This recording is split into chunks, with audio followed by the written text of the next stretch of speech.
नमस्कार मंडळी, आपण आता परभणी येथील महाराष्ट्र राज्य विद्युत वितरण कंपनी मर्यादित येथे या कार्यालयासमोर उभा आहेत. माझ्यासोबत कानसूर तालुका पाथरी जिल्हा परभणी येथील शेतकरी आहेत. त्यांनी त्यांच्या वडिलांच्या नावे मागेल त्याला सोलर या योजनेअंतर्गत 2025मध्ये पाथरी येथील मोरिया मल्टी सर्व्हिसेस या केंद्रावरून सोलरचा फॉर्म भरला होता. आणि त्यानंतर या शेतकऱ्याला सोलरचा शेतकरी हिस्सा 32,075 रुपये भरण्यासाठी SMS आला. त्यानुसार या शेतकऱ्यानं संबंधित मोरिया मल्टी सर्व्हिसेस केंद्रचालकाकडं रोख खाजगी सावकाराकडून व्याजानं रक्कम काढून 32,075 रुपये भरायला दिले आणि त्या केंद्रचालकांनी त्याच्या स्वतःच्या अकाउंटवरून UPIद्वारे कंपनीला पेमेंट केलं. परंतु काही तांत्रिक अडचणीनुसार त्यांचा अर्ज रिजेक्ट झाला आणि ते महावितरणकडून पैसे त्या संबंधित अकाउंटला रिफंड करण्यात आले. परंतु ही बाब जेव्हा शेतकऱ्याला कळाली की हे शेतकरी त्या दुकानदाराला भेटायला गेले, परंतु त्याच्या अकाउंटवर पैसे येऊनही पैसे वापस देण्यास ते दुकानदार वारंवार ह्याला टाळाटाळ करत होता. म्हणत होता की मला पैसे आलेच नाही, संबंधित कार्यालयात जा, चौकशी करा आणि तिथून स्टेटमेंट आणा. तसेच आम्ही या शेतकऱ्याला सोबत घेऊन त्याला भेटलो, त्याच्या अकाउंटचं स्टेटमेंट घेतलं त्या दुकानदाराचं. इथं आलो आणि या साहेबाला उपअभियंता साहेबाला चर्चा केली. त्यांच्याकडून अर्ज क्रमांक दाखवला साहेबाला आणि साहेबांना आम्हाला अशी माहिती दिली की त्यांच्याकडून किती तारीख होती ती पैसे जमा झालेली 13 डिसेंबर 2025. ह्या महावितरण कंपनीकडून 13 डिसेंबर 2025वरून ज्या UPI अकाउंटवरून पैसे आले त्याच शेतकरी अकाउंटवर पैसे वापस गेले असं सांगितलं.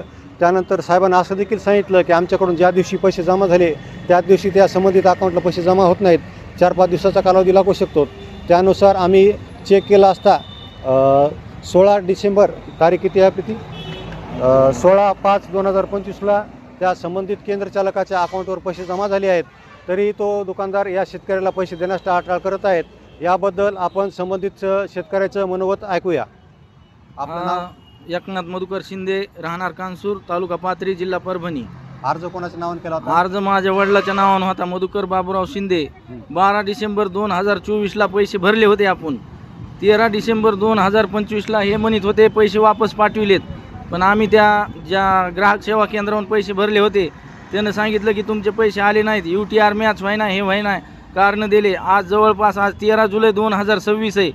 14 महिने त्यानं पैसे आपले वापस आलेले वापरले. तर मी खाजगी सावकाराकडून 32,075 रुपये भरले होते. खाजगी सावकाराकडून व्याजानं घेऊन पैसे भरले होते.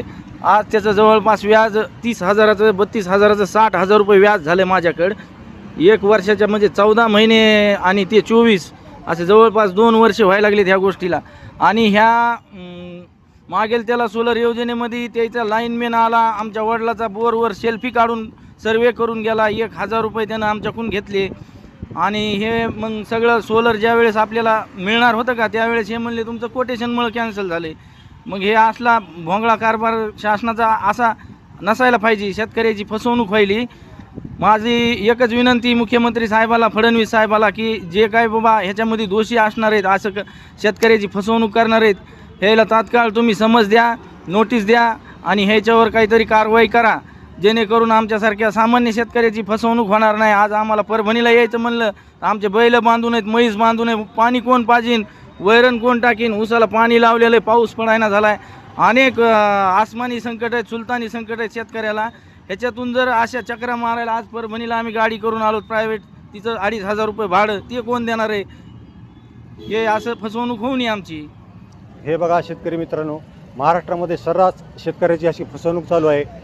यांच्या नावावर कोटेशन होतं तर हे संबंधित लाईनमॅनला आधी कसं कळालं नाही? म्हणजे ह्यांच्याकडून 1,000 रुपये घेईपर्यंत ह्यांचा सर्वे केला, ह्यांच्याकडून 1,000 रुपये हाणले शासकीय नियमात नसताना. त्या संबंधित अधिकाऱ्यांना ह्याला माहीत असून बी कोटेशनच्या नावाखाली ह्यांच्याकडून 1,000 रुपये हाणले आणि नंतर सांगितलं की तुमच्या नावावर MSEBचं, लाईटचं, DPचं कोटेशन आहे म्हणून अर्ज रद्द केला. मग हे 1,000 रुपये घेण्यासाठीच सर्वे केला का, असं हे आमचं सवाल आहे माननीय मुख्यमंत्री आणि ऊर्जा मंत्र्याला. या आमच्या चॅनलच्या माध्यमातून माननीय मुख्यमंत्री साहेबांनी संबंधित लाईनमॅनवर तात्काळ कारवाई करावी. शेतकऱ्याची फसवणूक केली म्हणून त्याच्यावर गुन्हा दाखल करण्यात यावा. आणि आता समजा तुमचे जे पैसे ते आपल्याला कळालं आहे की त्या महाई सेवा केंद्रवाल्याकडे पैसे वापस आलेले आहेत, तरी ते तुम्हाला पैसे द्यायला टाळाटाळ करत आहे. तर तुम्ही त्याच्याबद्दल पोलीस स्टेशनमध्ये किंवा SP साहेबाकडं सायबर गुन्ह्याचा अंतर्गत गुन्हा दाखल करा अशी मागणी करणार का? हां, मी सायबर गुन्हा दाखल करा म्हणून SP साहेबाला मागणी करणार आहे.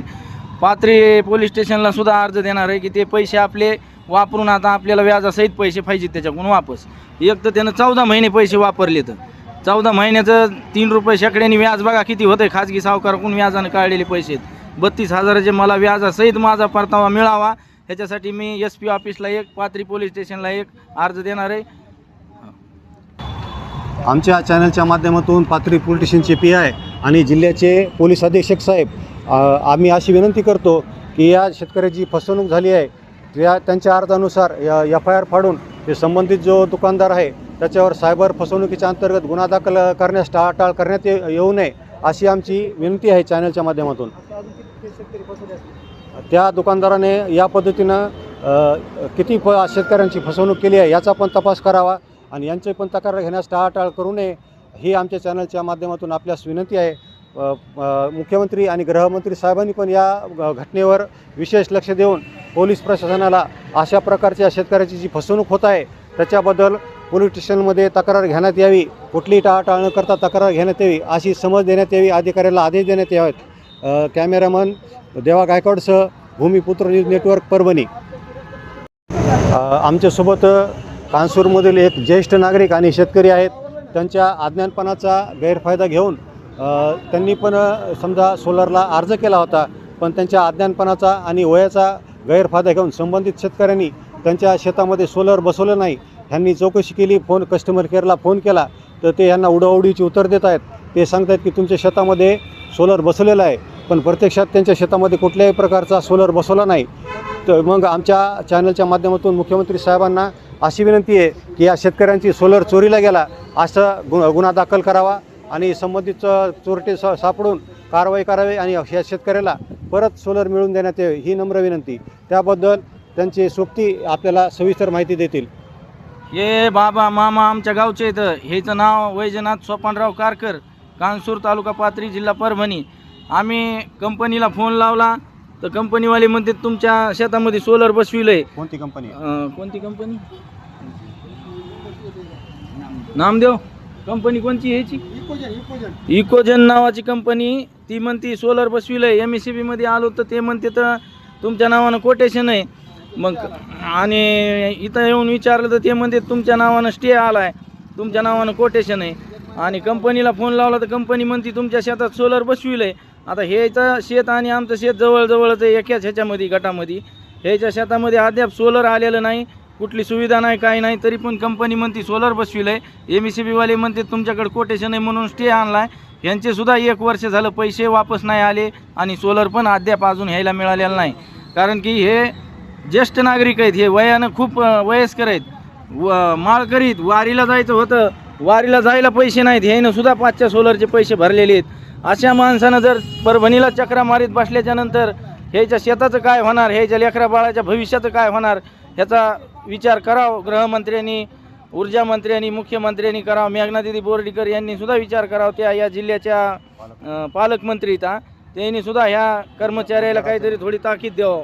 मेघनाताई आपल्या परभणी जिल्ह्याच्या पालकमंत्री आणि ऊर्जा राज्यमंत्री आहेत. हां, ऊर्जा राज्यमंत्री आणि पालकमंत्री मेघनादिदी बोर्डीकर यांच्या परभणीमध्येच जर असं होत असेल पालकमंत्री असताना, तर मग काय ह्या ज्येष्ठ नागरिकाचा काय उपयोग आहे? अशा वयस्कर माणसाला जर चक्रा मारावं लागत असत्यान, पैसा टायमावर भरायला येत नाही तर बाहेरून लोक व्याजानं पैसे घेऊन सोलरला पैसे भरतेत यायले म्हणून.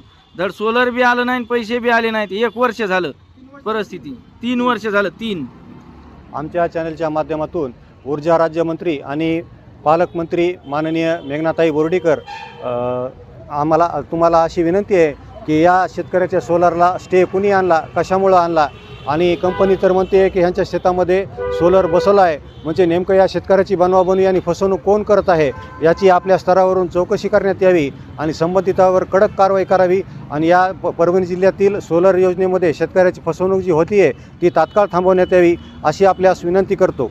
कॅमेरामन देवा गायकवाडसह परभणी. गोरगरीब जनतेच्या हक्कासाठी, न्यायासाठी सत्य बातमी मांडणारे एकमेव चॅनल भूमिपुत्र न्यूज नेटवर्क चॅनल. या चॅनलला फॉलो करा, सबस्क्राईब करा आणि शेअर करा. व्हिडिओ आवडल्यास व्हिडिओला लाईक करा.